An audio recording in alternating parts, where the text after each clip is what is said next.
Okay, hi guys. Time check natin, alas 3. Kakatapos ko lang mag live selling ng 18 karat Saudi gold. So, other than itong aking mga ginagawang pagbebenta-benta, Thursday, Friday, Saturday, at other than asikaso ko sa laundry shop, isa sa source of income ko is itong pagla-live selling ng alahas na 18 karat Saudi gold. So, nagawa ko to guys, parang 3 taon na din, no, simula na nakauwi kami ng mga bata sa Pilipinas. Kasi nga, I found a potential sa alahas.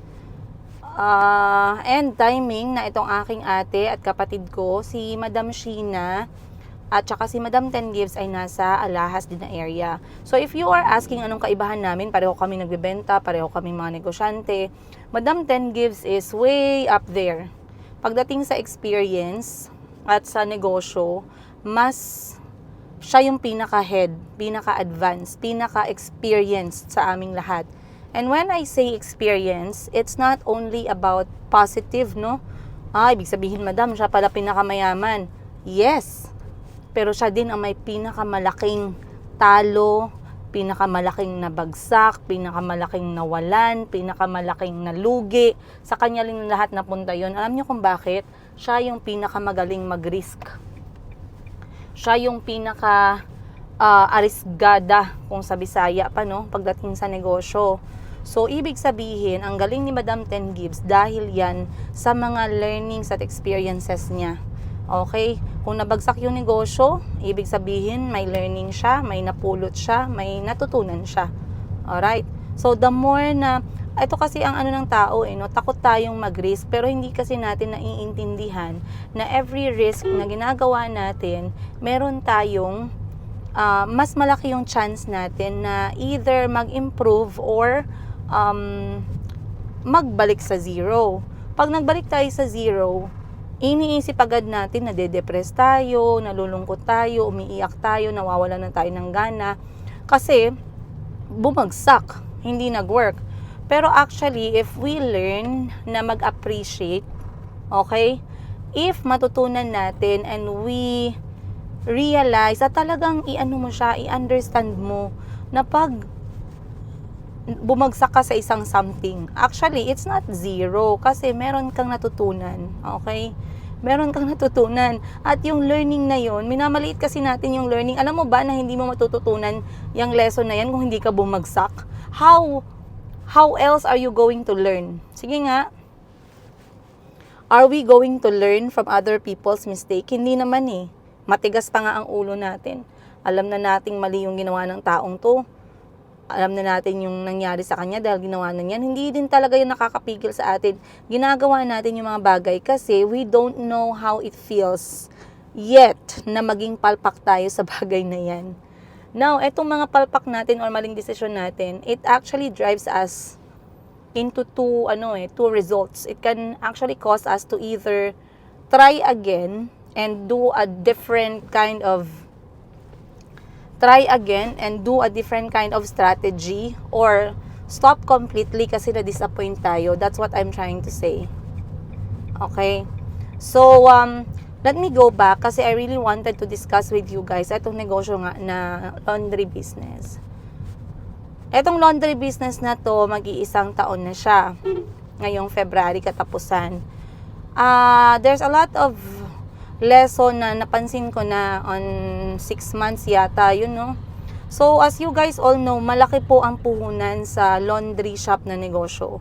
Kung wala kang 800,000 pesos, hindi ka makakapagsimula ng laundry shop. May nag-comment sa last upload ko na tubig naman daw yung negosyo niya, 800,000 din yung capital niya. Totoo yan. Akala nyo ba yung water station na yan, yung mga water refilling station, maliit lang tingnan pero ang machine na ginagamit dyan, sobrang mahal. Okay? Ang mamahal ng mga machine. Napaka-posible na magkapital ng 800,000 pesos sa water refilling station. And napaka-posible din na magsimula ng laundry shop na negosyo na 800,000 pesos yung capital. Ano yung unang nakita ko na mali na ginawa ko? na I wanted to change. You know, if I'm given the chance and the resources, if meron akong pera pa, no? Kasi alam niyo naman guys, hindi naman ako mayaman. Wala din akong pera na nakatago sa bangko. Wala din akong ginahut-hutan kung kailangan ko ng pera. Lahat yan, galing lang yan sa bulsa ko. Ginapaikot-ikot-ikot ko lang para makasurvive kami ng mga anak ko. So, etong ginagawa ko guys, hindi ito para magyaman. It's a survival mode namin ng mga anak ko. Ako as single nanay and single provider para sa amin, sa bahay, sa needs namin, pag-aaral ng mga anak ko, health ng mga anak ko, lahat yan, ako lang mag-isa. So ngayon, yung unang mali na nakita ko is the location.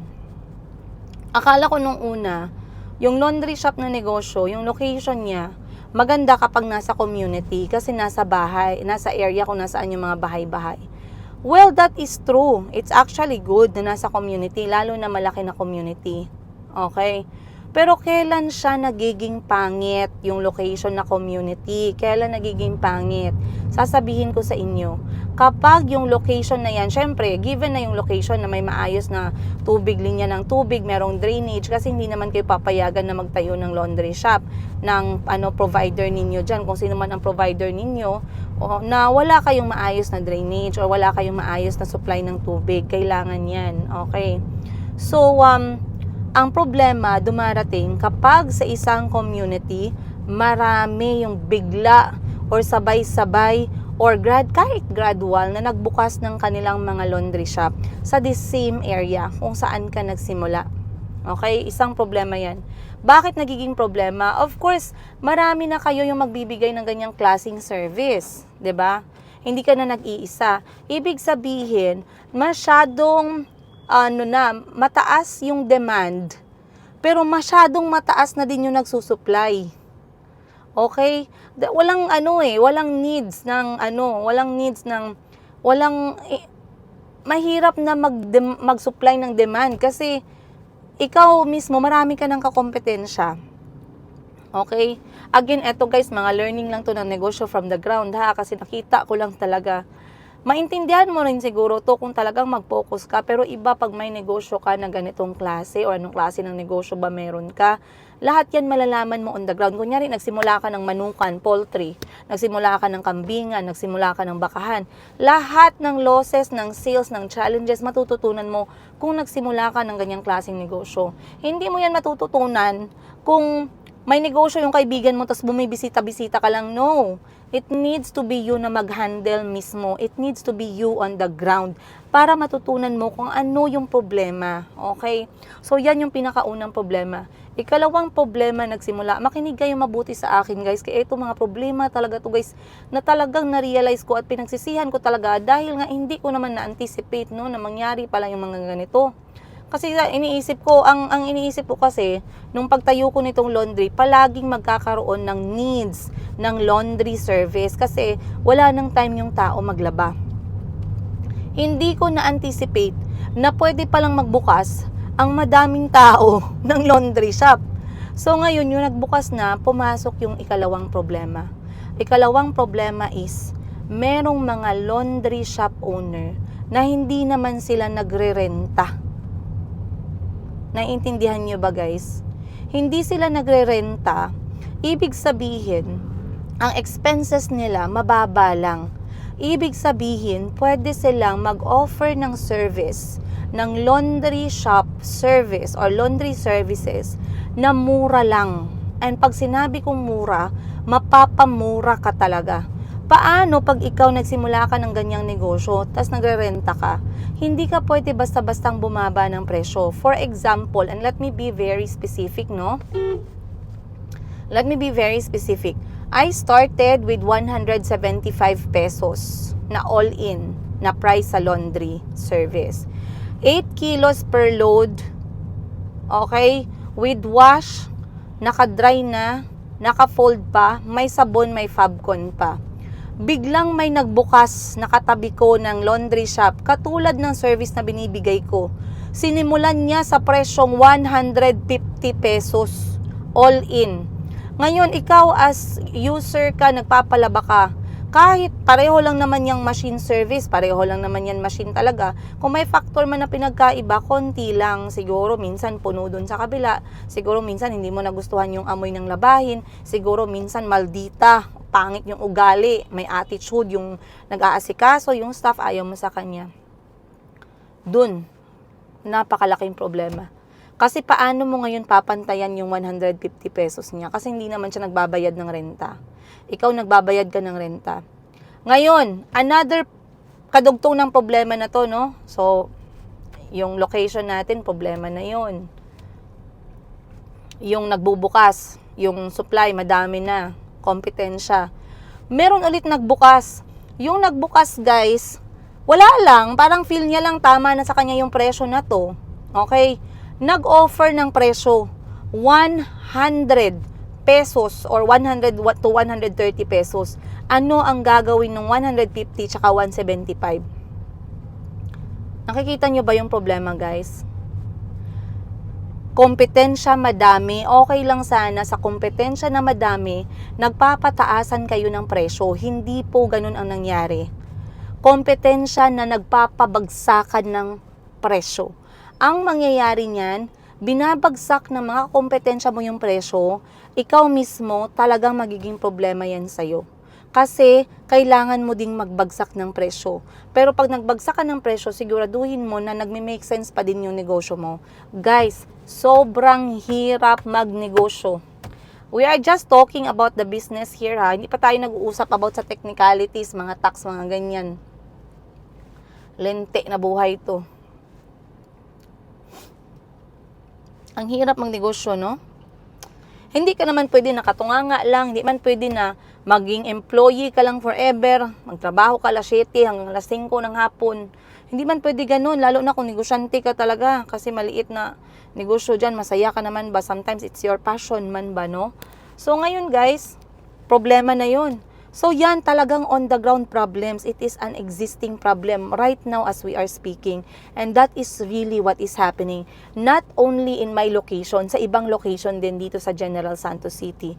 We have the same review from other laundry shop owners. Hindi ko alam dyan sa area ninyo kung nasaan man kayo. Pero tell me, nagpapataasan ba ng presyo dyan pag nagbukas yung mga laundry shop? Or at least, kahit na wag kayong magpataasan ng presyo, pantayan nyo na lang. Shete.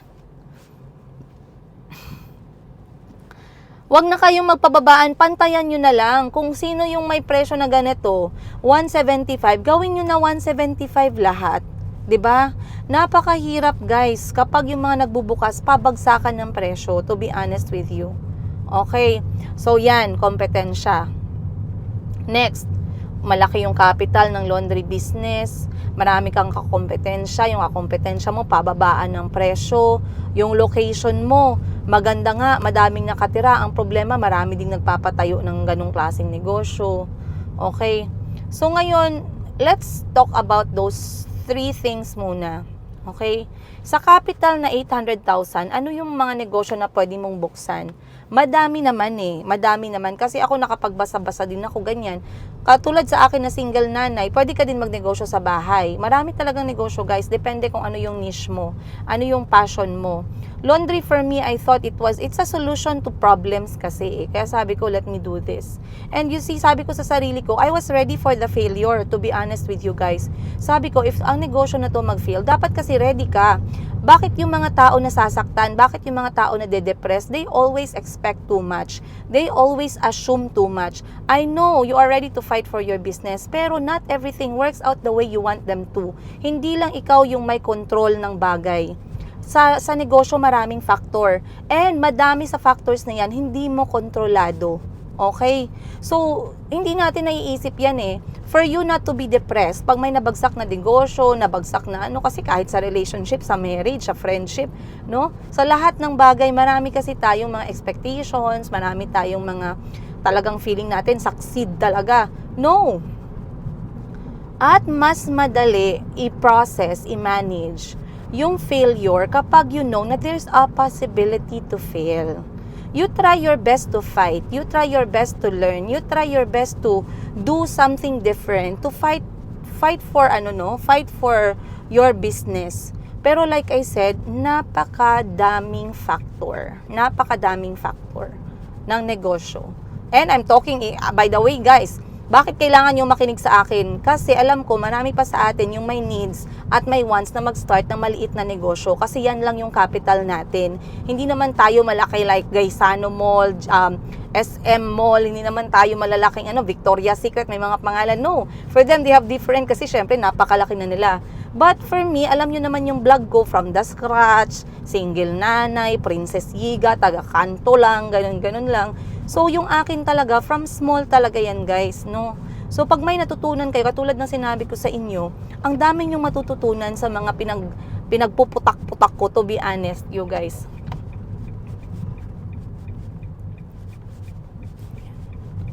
Ang dami nyong matututunan sa mga pinuputak-putak ko sa inyo. Kaya imarites ninyo. Imarites ninyo sa mga college student. Isa pa yan. Kasi sabi ko, dapat din tinuturo na yung financial literacy sa mga estudyante, high school pa lang. Lesson, isa sa lesson, doblehin nyo yung 500 pesos. Okay. Manghingi kayo 500 pesos sa mga magulang ninyo. Walang madaming etos, thesis, papil, research. Bigyan nyo 500 pesos yung mga anak ninyo. Hayaan nyo silang mag-isip. Ano ba namang klase yan? Nag-36, mag-40 na lang tayo. Hanggang ngayon, hindi pa marunong. Mas lalo na nagawala na yung mas lalong hindi alam ng mga bata ngayon yung pera. Pahiramin nyo ng 500 pesos sa mga magulang nila, maghanap kayo ng negosyo. Doblehin yung 500. I-record nyo, picture, video, daily vlogging. Naturuan nyo pa yung bata na mag-content creating, naturuan nyo pa mag-editing, naturuan nyo pa ma-overcome yung kakahiya niya sa public, naturuan nyo pa paano madoble yung pera. Ganun ba? Yung mga kailangan ngayon ba? Sama niya itong education system, kalagurt. Diba guys? So let us go back. About opening yung laundry shop, okay lang guys kahit saan kayo magpunta, highway man kayo, community man kayo, pero hindi nyo kontrolado kung sa unahan ninyo dyan, may magtabi sa inyo na laundry shop. Sa kaibigan ko, naglipat siya sa isang magandang location, daanan ng mga sasakyan. Guess what? Sa harapan niya may nag-start din ng laundry shop. Guess what? Mas mura yung presyo. Anong gagawin mo ngayon? Okay lang sana kung may-ari ka ng hotel, may-ari ka ng mga massage pa, lodge, mga ganun, aesthetics pa, na lagi ka nagalaban ng mga towel, mga bedsheet, mga kumot, mga unan, di ba? Pero kunyari hindi, kung ikaw lang, ultimo ka lang na, nanghihintay ka lang ng mga tao magpalabas sa'yo, guys, ang hirap ng negosyong laundry business. At kung anong klaseng negosyo ba dyan. Kaya nga kung magnegosyo tayo, okay naman yung service ng negosyo, wala namang problema, pero dito talaga, hindi ko talaga to na-foresee guys, na mali talaga yan siya, mali. Kasi may mga location dito na nagbukas, kunyari sa highway. Kunyari wala ka ng pera, gusto kong ilipat yung laundry shop ko dito sa highway. Alam nyo ba magkano magpalipat ng laundry shop? Kung wala kang 50,000, 50,000 pesos, hindi ka makakalipat. Bakit? Ang paglipat ng machine mabigat. Dapat yung mga may alam paano mag-handle kasi masisira yung machine mo. Magkano yung machine? 300,000 pesos yung isang set nun, guys. Hindi mo basta-bastang ibigay sa tito mo, sa uncle mo, sa tatay mo yung trabahong ganyan. Okay? So, pag nilipat mo yan, gustuhin mo mang lumipat, saan ka kukuha ng 50,000? Kunyari, wala kang 50,000, anong gagawin mo? Titiisin mo yung negosyo. Try mo ilaban ulit. And kapag hindi naman talaga, pag nakita mo, katulad sa akin, nilalaban ko kasi nagme-make even naman, at least nababayaran lahat ng expenses. Yung mga ginagamit dun sa laundry shop, pasahod, renta, tubig, kuryente, nababayaran naman, may net profit pa. Pero ang tanong ngayon, hanggang kailan mo titiisin? Okay? Kasi ang ROI mo, knowing na ganyan lang kalaki, let's say 20,000 lang yung net profit mo. Net profit mo 20,000 example. Real life example, 20,000 yung net profit mo every month. 20,000 ay yung kinapital mo sa negosyo na yan guys, 800,000 pesos. Let's say 900,000 pesos. Okay, 20,000 lang yung sa isang taon, 200,000 pesos, let's say, yung na-income mo. So, mga 5 taon. Okay, mga 5 taon ka pa mag-ROI. Kung 5 taon ka mag-ROI sa negosyong laundry shop, maraming negosyo dyan na hindi kailangan ganun kalaking capital, plus mabilis pa yung balik, yung ROI. So, pag-isipan ng maigi. Ang gusto ko lang sa laundry shop, ang dami naman, negative naman lahat. Hindi, actually, may positive sa laundry shop eh. Unang-una, katulad ng sinabi ko, it's a need, it's a must, it's a solution to a problem. And when it is a solution to a problem, it's going to earn money, it's going to be an income. Make sure that you solve a problem so your business will work, okay? Ganyan lang yung sikreto sa negosyo, guys. Siguraduhin mo lang na nag-answer ka ng problema ng tao. And mas unique yung problema. Tapos ikaw lang yung nagabigay ng answer, edi mas better, diba?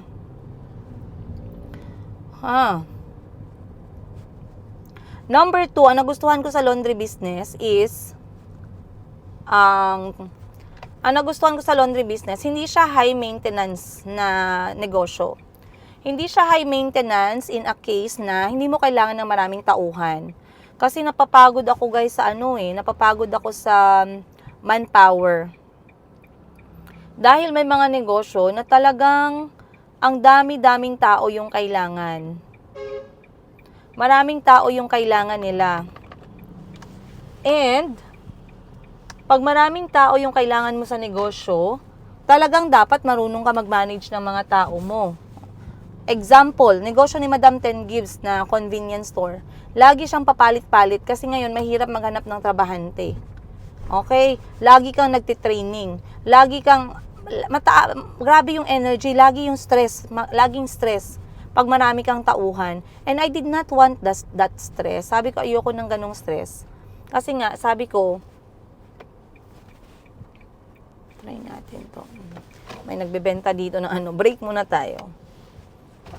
Ate, tagpilang to ron. Wait lang. Ay.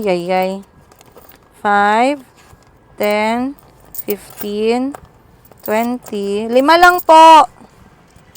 5 lang. Oo. May lang ka yan. Sige po. Thank you po.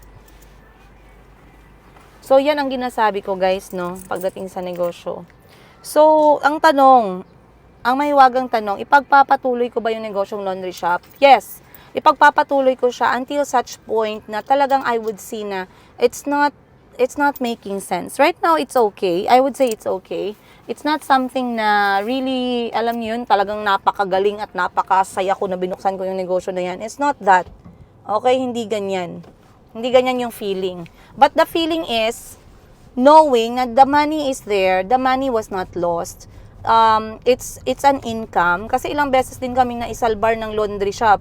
Ilang beses din akong na zero. Walang-wala talaga akong pera. Pero dahil may income ang laundry shop araw-araw, natulungan kami ng mga anak ko, katulad nung ilang beses ba yun? Walang-wala talaga akong pera guys, as in. And then alala ko, Lord, salamat, may laundry shop pala. So may araw-araw may benta yung laundry shop, kahit gaano kaliit, ibig sabihin hindi magugutuman yung mga anak ko, alhamdulillah. So yun, may mga ganong klaseng mga thinking, no?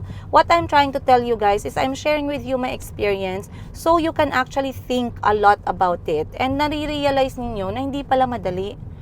Gabi no, nakikita ko si Madam Princess Giga, dinadala yung mga anak niya, dagat-dagat lang sila, ganun-ganun lang sila. Ay guys, hindi nyo lang alam paano maging Princess Giga. At kung hindi nyo alam paano maging Princess Giga, mas hindi nyo alam paano maging Madam Ten Gives. Yun, malala talaga yun. Grabe talaga yun si Madam Ten Gives. Ako, hindi ko pinangarap na maging Madam Ten Gives. May sabi, insecure ka siguro sa kapatid. Ha? Paano ako ma-insecure sa kapatid ko? Alam nyo ba kung gaano kadami ang stress sa buhay ng kapatid ko? Napakagaling lang ng mga kapatid ko magdala ng stress. Okay?